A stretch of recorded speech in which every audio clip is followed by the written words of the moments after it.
Hello guys, welcome back to my channel let's talk. और मैं हूं नेहा। आज फिर से आपके सामने अच्छे से एक प्रॉब्लम का सोल्यूशन लेने के लिए वैसे मैं अपनी वीडियोस में ज्यादातर गर्ल्स के बारे में टॉक करती हूं। गर्ल्स की चाहे वजाइना टॉक हो, चाहे उनकी क्लीनिंग हो, चाहे किसी भी तरह के टिप्स हो, तो मैंने आज तक गर्ल्स के बारे में ज्यादा बात की है। बट आज मैं लेकर आई हूँ बॉयज के लिए कुछ अच्छे से टिप्स। बॉयज के प्राइवेट पार्ट को कैसे क्लीन रखें, बॉयज के प्राइवेट पार्ट को कैसे क्लीन करना चाहिए, उसे क्लीन करने के साथ साथ उसके साथ ऐसा क्या क्या हम टिप्स अपनाएं जिसकी वजह से वो हमारे जो प्राइवेट पार्ट है, मतलब स्पेशली मेंस के जो प्राइवेट पार्ट है, वो हेल्दी रहें, हाइजीन रहें और साथ ही साथ बैक्टीरिया फ्री रहें।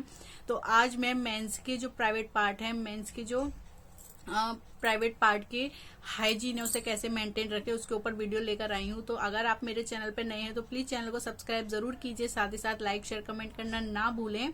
और अगर आपको मेरी वीडियो अच्छी लगती है तो इसे फुल देखें, स्किप ना करें। तो चलिए स्टार्ट करें। सबसे पहला टिप यही है कि जब भी मैन अपना शॉवर लेते हैं, जब वो नहाते हैं, तो उस टाइम पे वो अपने प्राइवेट पार्ट को बहुत ही आराम से, बहुत ही अच्छे से क्लीन करें, उसे अच्छे से वॉशअप करें।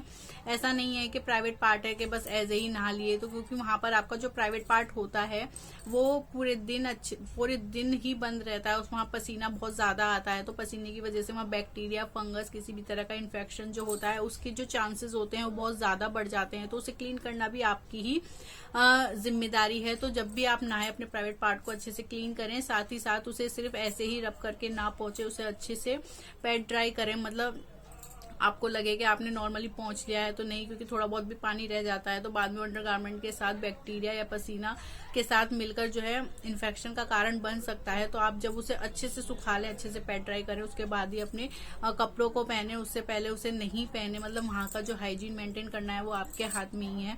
और आप हमेशा ऐसे अंडरगारमेंट्स वगैरह का यूज करें जो कि अच्छी क्वालिटी के हो, कॉटन के हो, आपका जो प्राइवेट पार्ट है वो ब्रीथ आउट कर सके। ऐसा नहीं है कि 24 घंटे वो पसीने वगैरह की वजह से उसमें बैक्टीरिया, फंगस जल्दी बन जाए।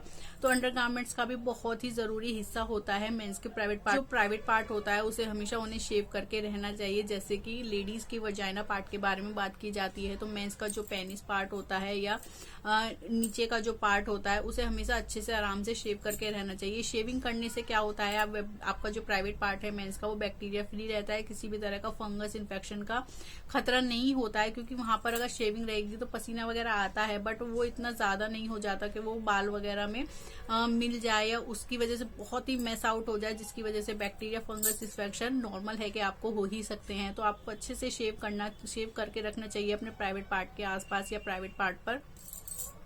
साथ ही साथ जब भी आप शेव करें तो ये ध्यान रखिए कि अगर आपके बाल नॉर्मल तो आप शेव करें, बट कभी कभी होता है बहुत टाइम हो जाता है, और अगर आपके बाल बहुत ज्यादा बड़े हो गए हैं तो आप पहले उन्हें ट्रिम करें कैंची से, उसके बाद ही शेव करें। क्योंकि इसमें सावधानी बरतना बहुत जरूरी है, वरना इंजर्ड हो सकते हैं आप लोग। तो पहले आप ट्रिम करें फिर शेव करें। और अगर आपके बाल, आप टाइम टू टाइम शेविंग करते हैं, अगर आपके बाल छोटे हैं तो आप आराम से शेव कर सकते हैं, बट हमेशा शेव करके क्लियर रखिए। लोग जानते हैं लड़कियों के जो इंटीमेट पार्ट होते हैं उनके लिए बहुत से इंटीमेट वॉशेज आते हैं, जैसे कि फेस वॉश होता है, बॉडी वॉश होता है, उसी तरह इंटीमेट वॉशेज भी बहुत होते हैं। बट बॉयज के इतने इंटीमेट वॉशेज देखने को नहीं मिलते हैं, ना ही उनके आप इतने सर्चिंग में ऐड वगैरह देख सकते हैं। बट अगर आप यूज करना चाहते हैं तो आप जो है मोसेटेक का शेविंग जेल नहीं कह सकते, फॉर्मिंग जेल होता है, इंटीमेट जेल होता है, वो उसे आप यूज कर सकते हैं। वो फॉर्मिंग बेस में आता है, मतलब जब आप उसे निकाले तो वैसा फॉर्म निकलता है, उससे आप अपने इंटीमेट पार्ट को अच्छे से वॉश कर सकते हैं। बिकॉज हमारा जो इंटीमेट पार्ट होता है आपको उसे कभी साबुन से नहीं धोना चाहिए, क्योंकि आप लोग जानते हैं जैसे हमारे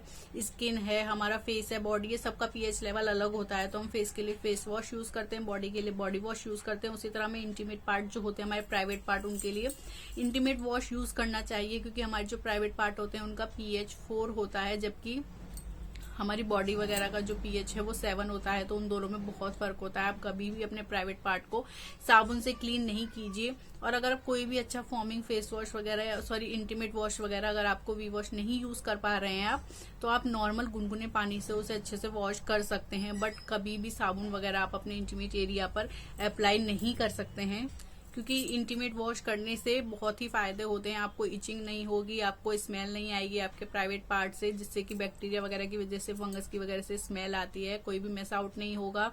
और आपको किसी भी तरह का बैक्टीरिया का जो फैलाव होता है वो भी आपको नहीं होगा, बैक्टीरिया वगैरह खत्म हो जाएंगे। तो इनके बहुत फायदे होते हैं। बट मैं कहूंगी अगर आप कोई भी इंटीमेट वॉश नहीं यूज कर पा रहे हैं तो आप नॉर्मल वाटर से अपने प्राइवेट पार्ट को अच्छे से साफ करके रखें, ये आपके लिए बहुत ही जरूरी है। नहाने के बाद बाद या अपने प्राइवेट पार्ट को अच्छे से वॉश करने के बाद आप उसे अच्छे से पैड ड्राई करें। जैसे कि मैंने बताया आपको पहले भी कि आपको उसे रगड़ के ऐसे नहीं पहुंचना है, बट अच्छे से पैड ड्राई करना है जिससे कि वो बहुत अच्छे से सूख जाए, ड्राई हो जाए। साथ ही साथ आपको चाहे तो आप वहां पर कोई भी एंटी फंगल पाउडर का यूज कर सकते हैं। आपको किसी भी मेडिकल स्टोर पर मिल सकता है, जिससे कि आपको किसी भी तरह का फंगल इन्फेक्शन नहीं होगा आपके प्राइवेट पार्ट्स पर।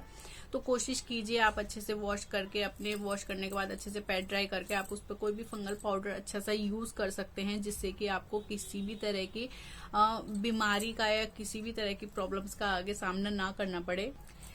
एंड लास्ट टिप है कि आपको हमेशा रात को खुले कपड़े पहन के सोना चाहिए। पूरे दिन आप चाहे कितने भी बंधे टाइट जीन्स या कुछ भी पहने, जिससे कि बहुत सारे पसीना वगैरह आता है और उसी से हर बीमारी का, फंगल इन्फेक्शन, बैक्टीरिया का खतरा होता है, आप लोग जानते ही हैं। बट कोशिश कीजिए रात को आप बॉक्सर वगैरह पहन के सोए, जिससे कि आपका प्राइवेट पार्ट भी अच्छे से ब्रीथ आउट कर सके, और अच्छे से सांस ले सके। आपके जो प्राइवेट पार्ट है वो हेल्दी रह सके, हाइजीन रह सके, और आपको किसी भी तरह की सेक्सुअल प्रॉब्लम या अपने प्राइवेट पार्ट से रिलेटेड किसी भी तरह की प्रॉब्लम या बीमारी का सामना ना करना पड़े। आप मेरी वीडियो आपको बहुत ही इन्फॉर्मेटिव लगी होगी, तो अपने शरीर के साथ साथ जैसे हम अपने फेस का, अपने बॉडी का, अपने खाने का, हर चीज का बहुत अच्छे से ध्यान रखते हैं, तो उसी तरह हमें अपने प्राइवेट पार्ट का भी बहुत अच्छे से ध्यान रखना होता है। बहुत सफाई से रखना पड़ता है, क्योंकि वहाँ के जो हमारी स्किन है बहुत ही सेंसिटिव होती है, तो हम कुछ भी उस पर ऐसे ही अप्लाई नहीं कर सकते हैं। तो प्राइवेट पार्ट का सफाई का जो चीज है वो भी हमें खुद ही करनी पड़ती है। तो होपफुली मेरी वीडियो आपको बहुत अच्छी लगी होगी।